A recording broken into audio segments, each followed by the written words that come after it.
Let's talk about pillar number 4. You want to make your high-ticket offer. You want to make your high-ticket offer. Your webinar is your bridge between your potential clients and your high-ticket offer. Your webinar is your what? Bridge between your potential clients and your high-ticket offer. I've touched a little bit on this. That's why it starts with your offer. What you sell. Do people actually want it? Does it work? Are you world-class at what you do? My stuff doesn't work for you if you're not good at what you do. I can tell you point blank. The king of high-ticket sales. World's highest paid consultant. Media celebrity. Multi-millionaire entrepreneur. Acclaimed TEDx speaker. International best-selling author. Dan Lok. But if you're truly good at what you do is unique and you offer value. From this, now you build from there. You have your offer that can help people. They can help them in whatever areas in their life. And then you have the webinar. The webinar is the bridge. It's the bridge. The webinar itself, it's a vehicle. It's not about doing the webinar. It's to make them understand, hey, I've got this great offer that could help you. Take advantage of this, right? So here's my golden rule. No matter if they buy or not, I want them to walk away today. When? Today, feeling inspired, excited, and driven to take action. Whether they buy your product or not, they buy your service or not, they sign up for this call or not, you want them to walk away with value. Very, very important. You don't want the yucky feeling of, got in this webinar and learned shit from it, right? You want them to walk away feeling inspired, excited, and driven to take action. And sometimes what I like to do, I tell them right from the beginning of the webinar that for those of you watching this webinar, probably 90% of people watching this webinar is not a good fit for what I do or my offer. That's okay. I'm going to make sure that you're going to get a lot of value from this. So it takes the pressure off. It's not for everybody, right? Give away your best stuff. Now going back to Desmond, your question, your best stuff, you want your prospects to say, if this is free, I can't imagine what the paid stuff looks like. That's the kind of feeling you want. Oh, the free stuff is this good, or the paid stuff must be phenomenal. You want them to get that feeling. Doesn't mean you're giving the farm away. Yeah, this is something I just want to run by you. Yes. What I heard is, and it took me a long time to figure this out. Yes. Is tell them, tell them what they need, like what to do, but not how. That's correct. That's correct. That's always like what I like to do. Yeah, what to do. So steps, ways, yeah. What to do, but not how to do it is the best. First, then you won't overwhelm them. They don't feel overwhelmed. They don't feel confused. So just, what to do, steps, secrets, ways, mistakes to avoid, myths. Awesome. Awesome.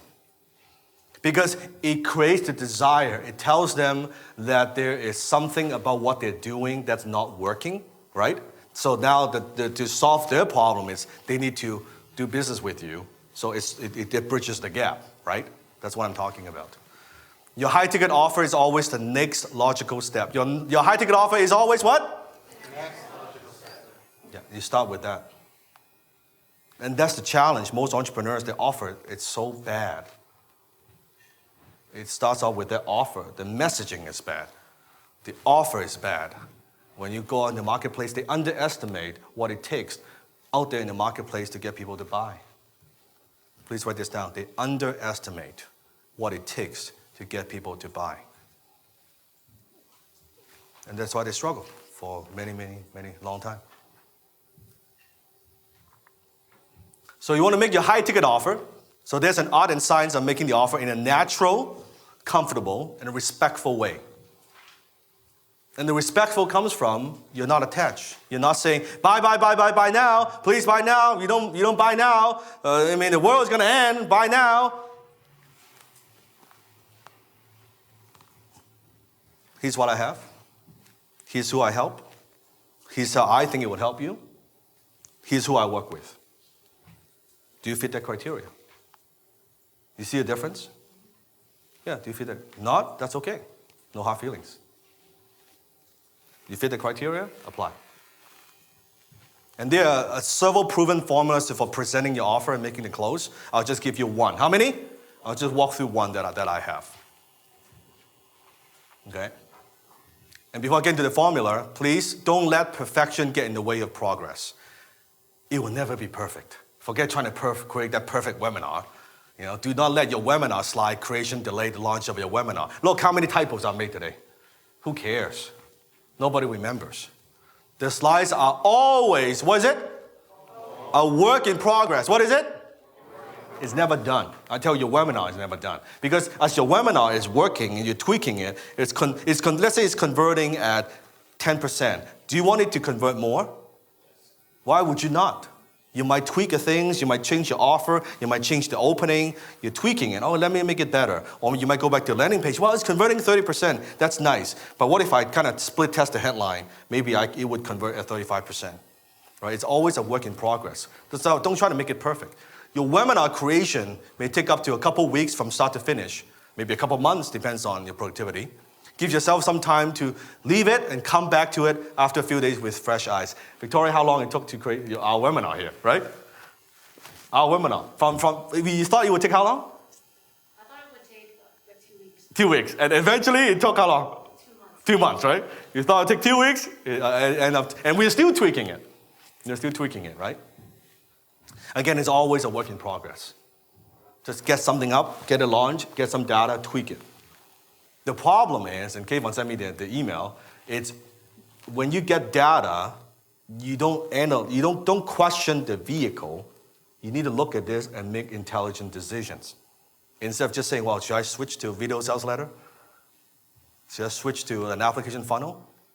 Well, I was going to ask the Yes. question is, most webinars are, I don't understand how they convert, because to me they're just so, the slides are horrible, and it's just the slides, you don't see the person.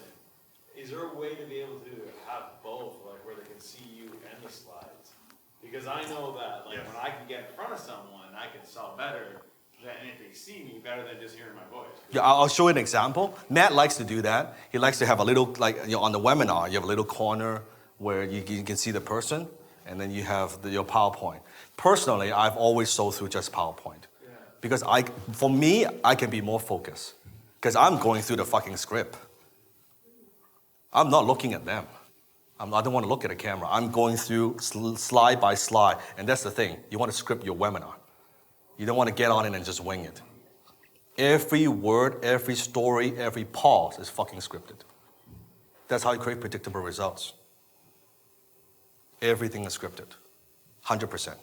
Then you can tweak different part of it. So going back to your question, I prefer to do the face-to-face through the video, a lot of this stuff before.